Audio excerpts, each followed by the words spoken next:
नवी मुंबईत लव्ह ट्रॅपच्या माध्यमातून महिलांची फसवणूक करणाऱ्या टोळीचा पर्दाफाश झाला आहे। मॅट्रिमोनियल साइट्सवर बनावट प्रोफाईल तयार करून स्वतःला भारतीय अंतराळ संशोधन संस्था इस्रोमधील शास्त्रज्ञ किंवा सार्वजनिक बांधकाम विभागातील वरिष्ठ अधिकारी असल्याचं भासवून महिलांचा विश्वास जिंकला जात होता। यानंतर प्रेमाच्या जाळ्यात अडकवून त्यांच्याकडून आर्थिक व्यवहार करून घेतले जात, तसंच काही प्रकरणात लैंगिक शोषणही झाल्याचं समोर आलं आहे। या प्रकरणात आतापर्यंत तब्बल 16,71,000 रुपयांची फसवणूक झाल्याचं निष्पन्न झालं असून त्यापैकी सुमारे 9,40,000 रुपये पोलिसांनी हस्तगत केले आहे। गुन्हे शाखेच्या तांत्रिक तपासातून हा रॅकेट उघडकीस आला असून अलिबाग तालुक्यातील 24 वर्षीय तरुण आणि पनवेल तालुक्यातील 21 वर्षीय तरुणीला अटक करण्यात आली आहे।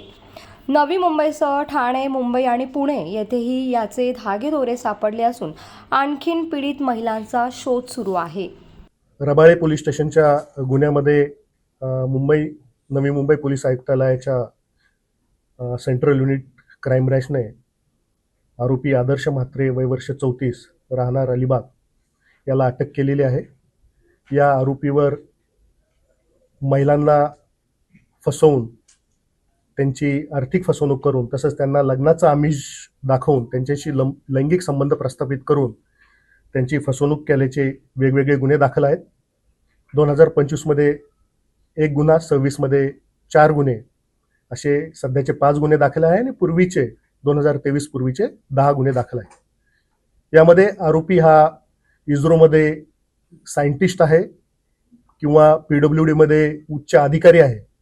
या प्रकारची बनावट प्रोफाईल मॅट्रिमोनियल साइट्स शादी.com सारख्या आणि टिंडर ॲप या ठिकाणी क्रिएट करून ज्या महिला उच्च शिक्षित आहेत, ज्यांना गल्लेलठ्ठ पगार आहेत आणि ज्या एकट्या आहेत, ज्यांचा डायव्होर्स झालेला आहे, अशा महिलांना आरोपी स्वतःच्या जाळ्यात ओढत होता। त्यांना सुरुवातीला आर्थिक गुंतवणुकीचं आमिष दाखवून त्यांच्याकडून पैसे लाटत होता।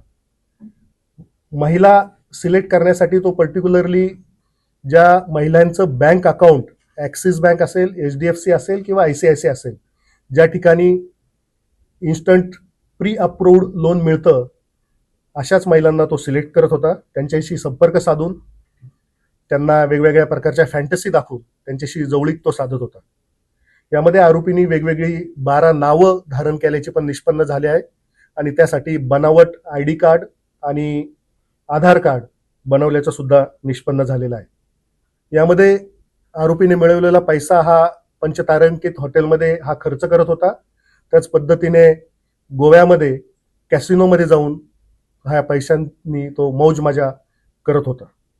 यामध्ये आत्तापर्यंत रबाळे पोलीस स्टेशनच्या गुन्ह्यामध्ये 6 साक्षीदार महिला आमच्या संपर्कात आलेल्या आहे। त्यांची एकूण 96,97,000ची फसवणूक झाल्याचं निष्पन्न झालेलं आहे आणि त्यापैकी जवळजवळ 89,40,000 रुपये आम्ही हस्तगत केलेले असून त्या पीडित महिलांना परत केलेले आहेत। ही फसवणूक 2019 पासून सुरू आहे। काही गुन्हे 2023 पर्यंत दाखल झालेले आहेत आणि आता ही 25 नंतर परत ही 5 गुन्हे दाखल झाले। यामध्ये मुख्यतः महिलांना हेच आव्हान आहे की फक्त टिंडर ॲप असेल किंवा मॅट्रिमोनियल साइट्स असेल, यामधल्या प्रोफाईलवर न जाता पूर्ण खातरजमा न करता कोणत्याही पुरुषाच्या आमिषांना त्या ठिकाणी बळी पडू नये। त्याचा पूर्व इतिहास तपासणं गरजेचं आहे, त्याची पूर्ण माहिती घेणं गरजेचं आहे आणि त्यानंतरच त्याच्यावर विश्वास दाखवणं।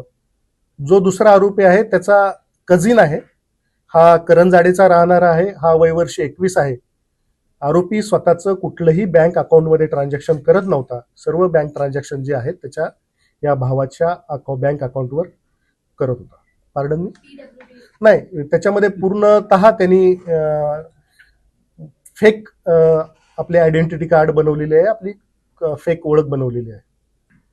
हा आरोपी पर्टिक्युलरली रबाळे पोलीस स्टेशनला हा गुन्हा दाखल झाल्यानंतर या आरोपीचा सखोल तांत्रिक तपास हा सेंट्रल युनिटचे PI सुनील शिंदे करत होते आणि त्याच्यामध्ये तपासाच्या दरम्यान त्यांना असं आढळलं की ह्या आरोपीची वेगवेगळी अकाउंट्स आहेत आणि हा वेगवेगळ्या महिलांशी संपर्क केलेला आहे। याला यापूर्वीही 8 ते 9 गुन्ह्यांमध्ये अटक झालेली आहे आणि याचा सर्व पूर्व इतिहास कळाल्यानंतर याचा आम्ही नेमकी तो कुठे आहे याचा छडा लावला आणि त्याला अटक केलेली आहे.